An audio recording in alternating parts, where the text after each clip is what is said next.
नमस्कार दोस्तों, मैं राजकुमार मौर्य प्रखर इंडिया यूट्यूब मंच पे आपका स्वागत है। बहुत बड़ी खबर आ रही है समाजवादी पार्टी से। उत्तर प्रदेश की 10 विधानसभा सीटों पर उपचुनाव है। उनमें से एक सीट है गाजियाबाद, जहां पर भारतीय जनता पार्टी की स्थिति बहुत मजबूत है। जैसा कि आपने 2017 के चुनाव में देखा होगा, 2022 के विधानसभा चुनाव में देखा होगा, 2024 के भी विधानसभा चुनाव में आपने देखा होगा। मैं बार बार अपनी वीडियो के माध्यम से बताता हूं कि इस सीट पर भारतीय जनता पार्टी की जीत लगभग तय है। लेकिन समाजवादी पार्टी और कांग्रेस ने यहां पर प्लान बी अपना बना रखा है।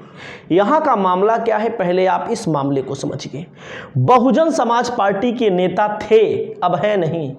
गाजियाबाद से रवि गौतम को टिकट दिया गया था। यही है रवि गौतम। इनके कुछ बयान सुनाते हैं बहन जी के ऊपर, बीएसपी के ऊपर। जैसा कि तमाम नेता बीएसपी को छोड़ते हैं या बीएसपी से निकाला जाता है, आरोप इन्होंने गंभीर लगाए हैं और इनकी बात जो है कहीं ना कहीं पूरे प्रदेश में वायरल हो चुकी है।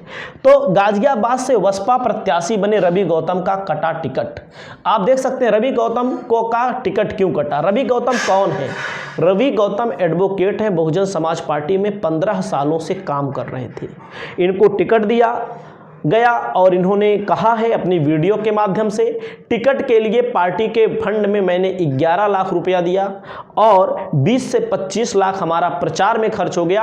और उस इलाके के मजबूत नेता हैं। मजबूत का मतलब जिनका जनाधार है, कोई ऐसे वैसे नेता नहीं है। तो मैं आपको यहाँ पर पहले इनका बयान सुनाता हूँ, उसके बाद आगे की बात बताता हूँ। रवि गौतम के इस बयान को सुनिएगा। देखिए, मेरा टिकट इससे काटा गया, जो मुझे वहां पर बुलाकर कहा गया कि आप पे मुकदमे हैं। मैंने कहा बहन जी, मेरे पर 2 मुकदमे हैं। एक मेरे पर 2 अप्रैल का है और एक अभी जब तमिलनाडु प्रदेश अध्यक्ष आर्मस्ट्रांग की हत्या हुई थी, उसके लिए मैं न्याय दिलाने के लिए तमिलनाडु भवन दिल्ली गया था, जिसमें हमारे लोगों ने अपना ज्ञापन दिया और उसमें एक मुकदमा दर्ज हुआ कि आप बगैर परमिशन में ज्ञापन देना है, और कुछ भी नहीं है। लेकिन समस्या क्या है कि जो भाजपा के लिए यहाँ कुछ बी टीम काम कर रही है, जिसमें शमसुद्दीन राइन, मुनकाद अली, राजकुमार, दुर्भाग्य से वो जाटव है। उसके बाद जो पूरी मंडल की टीम है, जिसमें रवि जाटव मोटा, कुलदीप ओके कोऑर्डिनेटर और जो है जिलाध्यक्ष, तमाम वो जिले की टीम, जिनको मैंने पैसे नहीं दिए थे, जो एक सम्मानजनक पार्टी में सहयोग होता है वो मैंने किया। उसके बाद में प्रचार में लग गया।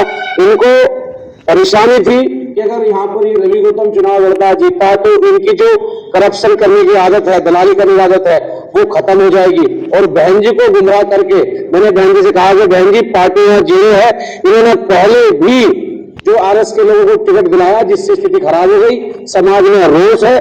फिर पुंडरी जी को टिकट दिया गया, जिसमें सिर्फ 13,500 वोट आई। आज मेरा समाज जब मेरे साथ खड़ा हो गया कि एससी को टिकट मिला है और मैं 15 सालों से एक समाजी संगठन युवा शक्ति के माध्यम से काम कर रहा हूं, जब इनको लगा कि अब सीट निकलने की स्थिति में आ गई है, तो इन सभी करप्शन करने वाले लोगों ने बहन जी को गुमराह करके, बहन जी को बगला करके, उधर इधर उधर की कहानी बता करके मेरा टिकट कटवाने का काम किया। आज मैं अपने आप को ठगा महसूस कर रहा हूं। मैंने 15 साल बहुजन समाज पार्टी का हर चुनाव में झंडा उठाया, हर प्रत्याशी की मदद करी संगठन के माध्यम से, और आज जब मेरा टिकट कटा है तो मुझे इस चीज का एहसास है कि आज इस पार्टी में बहन जी को गुमराह करके जो है पूंजीपति धन्ना सेठों की पार्टी है, और जो कैंडिडेट आने वाला अब होगा, आप यकीन मानिए उसकी जमानत जब्त हो जाए। देख सकते हैं इन्होंने आरोप लगाया है। 11 लाख रुपए लेने का भी बात आई है कि पार्टी फंड में दिया गया हमारे द्वारा। उसके बाद 50 लाख रुपए और मांगे गए। तो उस इलाके के मजबूत नेता हैं, वास्तविकता यही है। और इनका टिकट काट दिया गया। जब इनका टिकट काट दिया गया तो अब इन्होंने, भारी जनसमर्थन है जाटो समाज का इनके पास, क्योंकि दलित समाज की आबादी अच्छी खासी है वहाँ पर। और अब इन्होंने ऐलान कर दिया है, अभी तक कि हम निर्दलीय चुनाव लड़ेंगे, लेकिन खबर जो आई है दोस्तों, खबर ये आई है कि समाजवादी पार्टी की तरफ से इनसे बातचीत जारी हो चुकी है। और जब जारी हो चुकी है तो आने वाले समय में आप देखेंगे कि समाजवादी पार्टी में शामिल हो सकते हैं, क्योंकि उत्तर प्रदेश में एक पार्टी भारतीय जनता पार्टी है, दूसरी पार्टी समाजवादी पार्टी ही है, तीसरी पार्टी बहुजन समाज पार्टी है। बहुजन समाज पार्टी में ऐसा पिछले चुनावों से देखा जा रहा है कि जो भी मामला होता है, जहां भी टिकट मिलना होता है, अचानक से लोग आ जाते हैं चुनाव लड़ने के लिए, चुनाव लड़ते हैं, चुनाव के लड़ने के बाद जस्ट बाद और वो पार्टी छोड़कर चले जाते हैं और अधिकतर लोग चुनाव हार ही रहे हैं। आप लोग देख रहे हैं बसपा की स्थिति क्या है। तो यहाँ पर खबर जो आई है दोस्तों, एक ब्रेकिंग न्यूज जल्द आने वाली है। दिनेश पटेल कह रहे हैं गाजियाबाद की सदर सीट पर, जिस सीट पर उपचुनाव होना है, बहुत बड़े कद्दावर दलित समाज के नेता समाजवादी पार्टी ज्वाइन करने वाले हैं, क्योंकि किसी अन्य पार्टी में थे, वह पार्टी पैसा लेकर टिकट देकर भी अनदेखी कर रही है। आज गाजियाबाद के समाजवादी संगठन से 2 घंटे तक चुपचाप गुपचुप मुलाकात हुई और यहाँ पर बात चल रही है। तो यहाँ पर लोग रवि गौतम का नाम ले रहे हैं और यहाँ पर संजय कुमार कहते हैं मीटिंग पहले हो चुकी है, आपको जानकारी हो रही है, टिकट इसीलिए कटा था। और खबर यह भी है कि समाजवादी पार्टी भी टिकट नहीं देगी। लेकिन दोस्तों, टिकट दे समाजवादी पार्टी या ना दे टिकट, और इस मामले को लेकर के कहीं ना कहीं बहुजन समाज पार्टी घिरती हुई नजर आ रही है।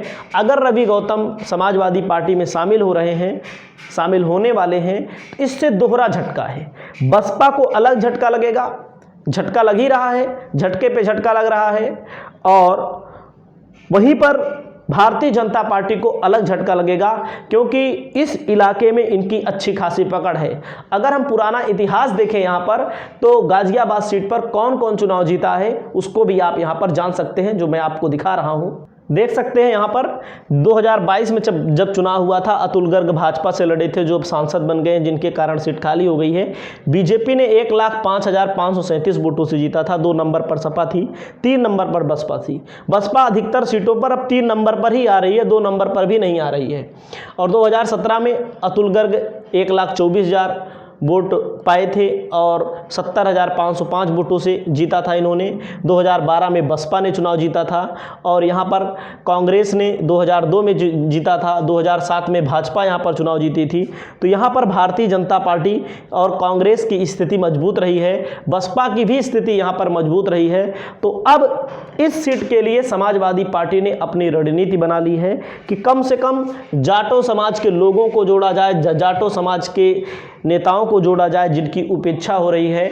लगातार आरोप लग रहे हैं, लगातार बहुजन समाज पार्टी का वोट बैंक गिरता हुआ जा रहा है, लेकिन बहुजन समाज पार्टी के कुछ लोग हैं, कुछ दलाल जिसको आप कह सकते हैं, जो कहीं ना कहीं बहुजन समाज पार्टी को, बहन जी को गुमराह करके उनकी पार्टी को कहीं ना कहीं उत्तर प्रदेश में तो भाई मेन थी, उत्तर प्रदेश में तो सूफड़ा साफ होता नज़र आ रहा है। 22 में आपने देखा 1 सीट जीते, 2027 का चुनाव में कितनी सीट जीतेंगे, 2024 में आपने देखा 0 पर आउट हो गई बसपा।